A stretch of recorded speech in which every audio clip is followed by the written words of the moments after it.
Hey Roman, we want to make sure you have an enjoyable time with your feathercraft when it gets out there. So Taylor's manning the camera, and I'm not any good. Yeah, he is. Yeah. He is. Anyway, he's manning the camera, so we're going to go over everything. We got the ownership papers right here. I guess I can put the stickers on. Come to think of it, on the boat, but so you don't have to do that. In here we have a first aid kit. We have a audible signal that we hope you don't need. There's some instructions on how to open the lid on your gas cans. Apparently that's rocket science, and you got to have instructions for that. But anyway, those are in rocket surgery. Rocket surgery. There you go. Brain science. Yeah. But anyway, so. You have, we'll go over the switches here real quick. We're about ready to load this on the trailer, so that's why I'm wanting to cover all this right now. Navigation lights are right there. Oh, by the way, we never did find you a navigation light or a stern light that you liked. So you'll have to, if you're going to be out at night, to keep somebody from running over you from the back, you'll need to get one of those. Until you find something you like, we need to get one of those portable ones that clamps on. Navigation light. This is your bilge pump. You can probably hear it. It works automatically as well as manually. This is so that's down there. So I just turned it on manually. Got a horn button right next to the steering wheel, and then you have your starter button here. And then you have your key switch. Your key switch works exactly backwards. This is on, and that's off. So the way these outboard motors work, you short them out to stop them. So when you're thinking you're turning the key switch on, you're actually turning it off. So that'll be on. This is a kill switch, and you can hook this lanyard up to your life jacket. Should you be or your swimsuit? Should you be thrown out? It'll pull your swimsuit off, or no, it'll shut the engine off instead of pull your swimsuit off. All right, and then we have a fire extinguisher up here as well, mounted behind about where your left leg will be. All right, now one little nuance here is this is neutral position, but sometimes in the neutral position, the neutral start switch, it won't let you hit the starter button. Or it won't let you. You can hit starter button. It won't let the starter start while it's in gear. Motor start while it's in gear. So sometimes you'll bring that back to neutral, and here's a situation right there. You're in neutral, but the neutral switch hasn't engaged. So what I do is I hold the start switch down, and I move this until my starter is going to work, and then I know that that I'm ready to roll.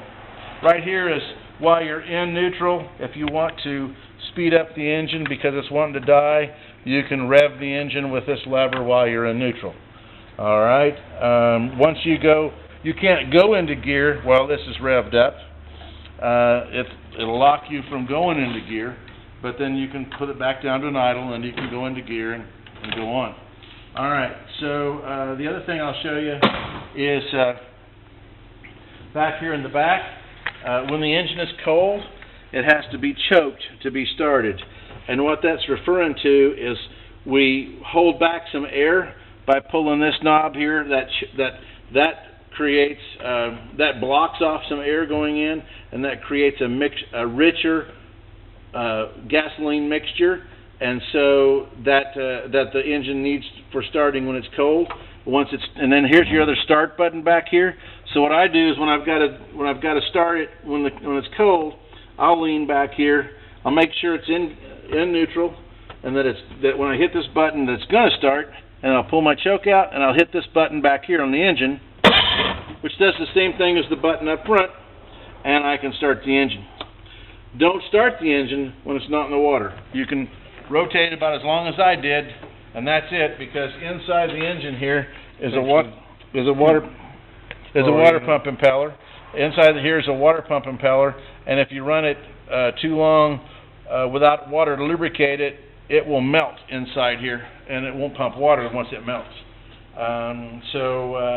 let's see, what else can I tell you? Oh, this is when you're transporting the boat, you want to have, this supports the motor instead of the transom having to support the motor.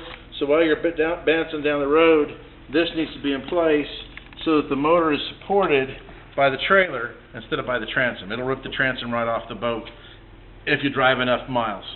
Or if you hit the right bump. Or if you hit the right bump. Yeah, that's exactly right. Matter of fact, on your Barracuda, the transom was just almost completely off the Barracuda by the time it made it back here to Kentucky. So, onboard battery charger, and we've actually got it charging right now. We've got all the information on the boats in that packet. So, If you want onboard battery charger, all you got to do is just get your extension cord and plug it in. So.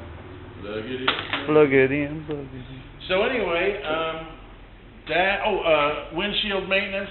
I put a bottle of scratch remover in it. You typically don't use glass cleaner on it. You use something that's made for plastic. This is a plastic cleaner that will remove scratches and everything. So it's not very expensive. I think it's like $15 or $20 bottle, and we'll put that in. It's full. It's brand new. Well, it's dusty looking, but it's brand new. And we'll put that in the box with some polish for the boat, should you need to polish it. And one other, I guess we have drastically reduced the leakage. We've welded on the keel down here, and we bucked all the rivets. We actually had to take the seat tops off. We were going to cut a hole. We were going to cut a hole down here, but when we filled the boat with water and actually looked at where all the leaks were happening, some of them were happening well up on the side here, where this is riveted in. So the guys took the tops of the seats off, both seats, and riveted in there. So anyway, hopefully you have lots of great times with this boat, and look forward to getting a report on how it's doing for you. Thanks, Roman.